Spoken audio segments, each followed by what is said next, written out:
Hi friends, welcome back to అక్కా చెల్లి ఒక కూతురు. ఈ మధ్య మా నాయనమ్మ గారి ఇంటికి వెళ్ళామండి. పెరట్లోకి వెళ్ళగానే చెట్టు నిండా కాయలతో దీన్ని చూడగానే వెంటనే వీడియో తీయాలనిపించింది. ఎందుకో తెలుసా అండి? చెట్టు నిండా కాయలతో ఉన్న వాక్కాయ చెట్టుని చూపించాలనండి. చూడగానే వీడియో తీయగానే వాక్కాయలన్నీ కోసుకొని వాక్కాయతో రోటి పచ్చడి, నిల్వ పచ్చడి, పప్పు అన్నీ చేసేసుకున్నామండి. ఒక్కొక్కటి అవి ఎలా చేసుకున్నామో చూద్దామా అండి? ముందు వాక్కాయ రోటి పచ్చడి చేసుకుందాం. ఈ వర్షాల్లో వాక్కాయలతో పచ్చడి నూరుకొని నెయ్యి వేసుకొని తింటే సూపర్గా ఉంటుందండి. ముందు దానికోసం వాక్కాయల్ని శుభ్రంగా కడుక్కొని ఇలా వీడియోలో చూపిస్తున్న విధంగా హాఫ్ కట్ చేసుకొని మధ్యలో ఉన్న గింజలను తీసేయాలండి. గింజలు కొంచెం చేదుగా ఎకుటుగా ఉంటాయండి. అందుకే వాక్కాయతో ఏ వండుకోవాలన్నా ముందు ఈ గింజలన్నీ తీసివేయాలి. దీనికి కొంచెం టైం పడుతుంది కానీ ఓపిక్గా గింజలన్నీ తీసుకుంటే వండుకోవడం మాత్రం చాలా ఈజీగా వండేసుకోవచ్చండి. ఎందుకంటే వాక్కాయ చాలా డెలికేట్గా ఉంటుంది, ఊరికనే మగ్గిపోతుంది. అసలు ప్లేట్లో వాక్కాయలు పెడితేనే ఎంత కలర్ఫుల్గా బాగున్నాయో కదండి. వాక్కాయ చూడ్డానికి అందంగానే కాదండి, మనం తింటే కూడా చాలా లాభాలు ఉన్నాయన్నమాట వీటి వల్ల. అవేంటంటారా? ముఖ్యంగా విటమిన్ సి చాలా ఎక్కువగా ఉంటుంది కదండి. సీజనల్గా వచ్చే వ్యాధులు అంటే ఈ వర్షాకాలంలో మనకి జలుబు చేస్తుంది, జ్వరం వస్తుంది కదండి. వాటి నుండి ఈ విటమిన్ సి వల్ల మనకి ఇమ్యూనిటీ పెంచి మనకి అవి రాకుండా చేస్తుందండి. చెట్టు కాయలుండి కోసుకొని మేము వండుకుంటున్నాం కానీ మామూలుగా మార్కెట్లోనైనా ఇవి దొరుకుతాయండి. ఈ సీజన్లోనే దొరుకుతాయన్నమాట. అందుకే దొరికినప్పుడే వీటితో రకరకాల వంటలు నోటికి కమ్మగా ఉండేవి వండుకొని తినేసి మనం వ్యాధి నిరోధక శక్తిని పెంచుకుందామా అండి? ఇలా అన్ని కాయల్ని శుభ్రంగా చక్కగా గింజలు లేకుండా తీసుకొని ఇలా కష్టంగా ఉందనిపిస్తే వీటిని 4 ముక్కలు చేసుకోనన్నా గింజల్ని తీసేసుకోవచ్చండి. అలా కూడా చేసుకొని ఇప్పుడు మనం పచ్చడికి రెడీ చేసుకుందాం. దానికోసం బాండీ పెట్టుకొని బాండీలో కొంచెం ఆయిల్ వేసుకొని ఈ పచ్చడికి మనము వాడితే మొత్తం ఎండుమిరపకాయలు వాడుకొని పచ్చడి చేసుకోవచ్చండి. లేదా పచ్చిమిరపకాయలు వాడుకొని పచ్చడి చేసుకోవచ్చు.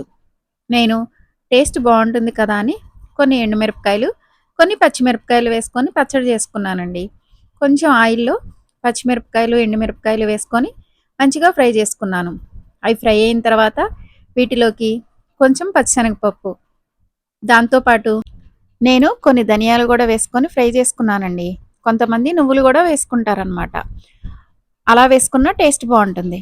ఇక్కడ ధనియాలు, పచ్చిశనగపప్పు ఎందుకు వేసామో తెలుసండి? వాక్కాయలు చాలా పుల్లగా ఉంటాయి. వాటిని బ్యాలెన్స్ చేయడానికి మనం పచ్చిమిరపకాయలు ఒకటే వేస్తే కారం ఎక్కువ అవుద్దనమాట. ఇలాగ ధనియాలు, పచ్చిశనగపప్పు వేసామనుకోండి, ఆ పులుపు వాటి వల్ల బ్యాలెన్స్ అయ్యి టేస్ట్ ఇంకా పెరుగుతుంది. అందుకోసం అండి పచ్చిశనగపప్పు, ధనియాలు వేసిన తర్వాత కొంచెం జీలకర్ర కూడా వేసుకొని ఫ్రై చేసుకున్నానండి. ఇక్కడ మీరు నువ్వులు వేసుకోవాలనుకోండి, ఇప్పుడే నువ్వులు కూడా వేసుకొని ఫ్రై చేసుకోండి. అప్పుడు టేస్ట్ ఇంకా బాగుంటుంది. ఇలా ఫ్రై అయిన వాటినన్నిటిని ఒక ప్లేట్లో కానీ గిన్నెలో తీసుకొని పక్కన పెట్టుకోవాలి.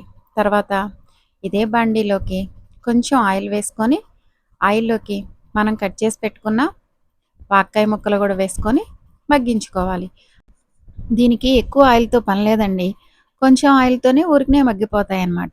ఎలా మగ్గాలంటే మనము గంటె కానీ నైఫ్ కానీ తీసుకొని ఆ వాక్కాయ ముక్కను నొక్కినప్పుడు చూడండి వీడియోలో చూపిస్తున్నట్టు పేస్ట్లా అయిపోయింది మనకు తెలుస్తుందండి. అప్పటి వరకు మగ్గితే సరిపోతుంది. దీనికి 5 నిమిషాలు సరిపోతుందండి. ఇలా మగ్గిన వాటిని మిక్సీలో వేసుకొని కానీ రోట్లో వేసుకొని దంచుకోవడమే. రోట్లో కానీ మిక్సీలో కానీ వేసి దంచుకోవాలనుకున్నప్పుడు ముందు ఎండుమిరపకాయలు, పచ్చిమిరపకాయలు, ధనియాలు, పచ్చిశనగపప్పు, జీలకర్ర వేపుకున్నాం కదండి, వాటిని వేసుకొని పొడి చేసుకోవాలి. మిక్సీ జార్లో వేసుకున్నా అంతే, రోట్లో వేసుకున్నా అంతే. దానిలోకి రుచికి సరిపడా ఉప్పు, కొన్ని వెల్లుల్లిపాయలు కూడా వేసుకొని మెత్తగా పొడి చేసుకొని ఆ పొడిలోకి మనం మగ్గించుకున్న వాక్కాయలు కూడా వేసుకొని ఇంకొంతసేపు నలగొట్టుకుంటే వాక్కాయ పచ్చడి రెడీ అయిపోతుందండి. దీనికి తాలింపు వేసుకోవడమే. పుల్ల పుల్లగా కమ్మగా చాలా బాగుంటుందండి. ఎక్కువసేపు కూడా దీన్ని నలగొట్టుకునే పని లేదండి. ముక్కలు ముక్కలుగా ఉంటేనే వాక్కాయ పచ్చడి టేస్ట్ బాగుంటుంది.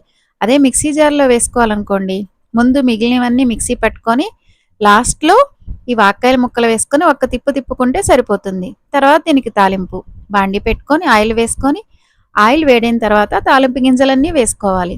దాంతోపాటు ఎండుమిరపకాయలు, కరివేపాకు, వెల్లుల్లిపాయలు, ఇంగువ, వీటితో పాటు మనం పసుపు కూడా వేసుకుంటే బాగుంటుందండి. ఇవన్నీ ఫ్రై అయిన తర్వాత మనము పేస్ట్ చేసుకున్న వాకాయ పచ్చడి కూడా ఇందులో వేసుకొని నూనెలో కొంతసేపు వేపుకుంటే, మరీ ఎక్కువసేపు కాదండి, ఒక్క నిమిషం అంతే. వాకాయ పచ్చడి రెడీ అయిపోయింది. దీనిలోకి ఇంకా టేస్ట్ కోసం మనం సన్నగా కట్ చేసుకున్న ఉల్లిపాయ ముక్కలు కూడా యాడ్ చేసుకుంటే పచ్చడి ఇంకా టేస్ట్గా ఉంటుందండి. పులుపు కూడా బ్యాలెన్స్ అవుతుందన్నమాట. మనం గోంగూర పచ్చడి చేసుకున్నప్పుడు ఉల్లిపాయ ముక్కలను కలుపుకుంటాం కదండి, అలాగే ఉల్లిపాయ ముక్కలు కలపడం వల్ల టేస్ట్ ఇంకా బాగుంటుంది. ఉల్లిపాయలు నచ్చిన వాళ్ళు అది స్కిప్ చేసేయచ్చండి. ఉల్లిపాయలు కలిపాం కాబట్టి 1-2 రోజులే పచ్చడి నిల్వ ఉంటుందండి. ఉల్లిపాయలు కలపకపోతే ఫ్రిడ్జ్లో పెట్టుకుంటే 3 రోజుల వరకు ఉంటుందన్నమాట. ఇప్పుడు నిల్వ పచ్చడి ఎలాగో చూద్దామండి. ఈ వాక్కాయల నిల్వ పచ్చడి ఫ్రిడ్జ్లో పెట్టుకుంటే సుమారు 3 నెలల వరకు నిల్వ ఉంటుందండి. ఈ పచ్చడి కోసం వాక్కాయల్ని కట్ చేసుకొని అందులో గింజలు తీసుకొని ముక్కల్ని ఇలా వీడియోలో చూపిస్తున్న విధంగా ఆరబెట్టుకోవాలండి. ముక్కలు కూడా 4 ముక్కలు చేసుకోవాలన్నమాట.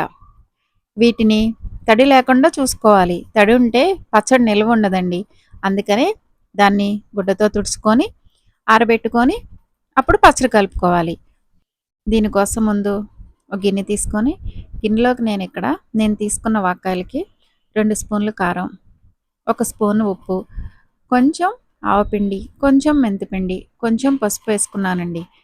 అన్నీ వేసుకొని దానిలోకి ఆయిల్ కూడా వేసుకొని మొత్తం కలుపుకొని ఆ కలుపుకున్న మిశ్రమంలోకి, అంటే పేస్ట్ లాగా తయారవుద్ది కదండి ఆయిల్ వేసేసరికి, అలా పేస్ట్ లాంటి దాంట్లోకి మనం కట్ చేసుకున్న వాకాయ ముక్కలను కూడా వేసుకొని కలుపుకోవాలి. ఇక్కడ కలుపుకున్న వెంటనే పచ్చడి టేస్ట్ బాగోదండి. ఒకరోజు ఊరిన తర్వాత, అంటే ఒక రోజు తర్వాత తింటే టేస్ట్ బాగుంటుందన్నమాట. ఇందులోకి నేను వెల్లుల్లిపాయలు వేయడం మర్చిపోయానండి. తర్వాత వేసి కలిపాను. మీరు అది కూడా వేసుకొని కలుపుకోండి. ఇప్పుడు మొత్తం కలిపితే పచ్చడి రెడీ అండి. కొంతమంది దీనికి తాలింపు కూడా పెట్టుకుంటారు, కానీ అవసరం లేదండి. ఇది పచ్చడి కలిపిన వెంటనే అనమాట. ఇలా తింటే ముక్కలకి ఉప్పు కారం పట్టదు కదండి, టేస్ట్ అంతగా బాగోదు. ఇప్పుడు మీరు వీడియోలో చూస్తుంది ఒక రోజు తర్వాత. ఇప్పుడు చూడండి ముక్క మగ్గి ఎంత బాగుందో. ఇప్పుడు వాక్కాయతో పప్పు ఎలాగో చూద్దామా అండి. ఇక్కడ నేను వాక్కాయ పప్పుని పెసరపప్పుతో చేస్తున్నానండి. దీనికోసం ముందు పెసరపప్పుని శుభ్రంగా కడుక్కొని నీళ్లు పోసి 1 గంట సేపు నానబెట్టానమాట. దానివల్ల పప్పు తొందరగా ఉడికిపోతుంది.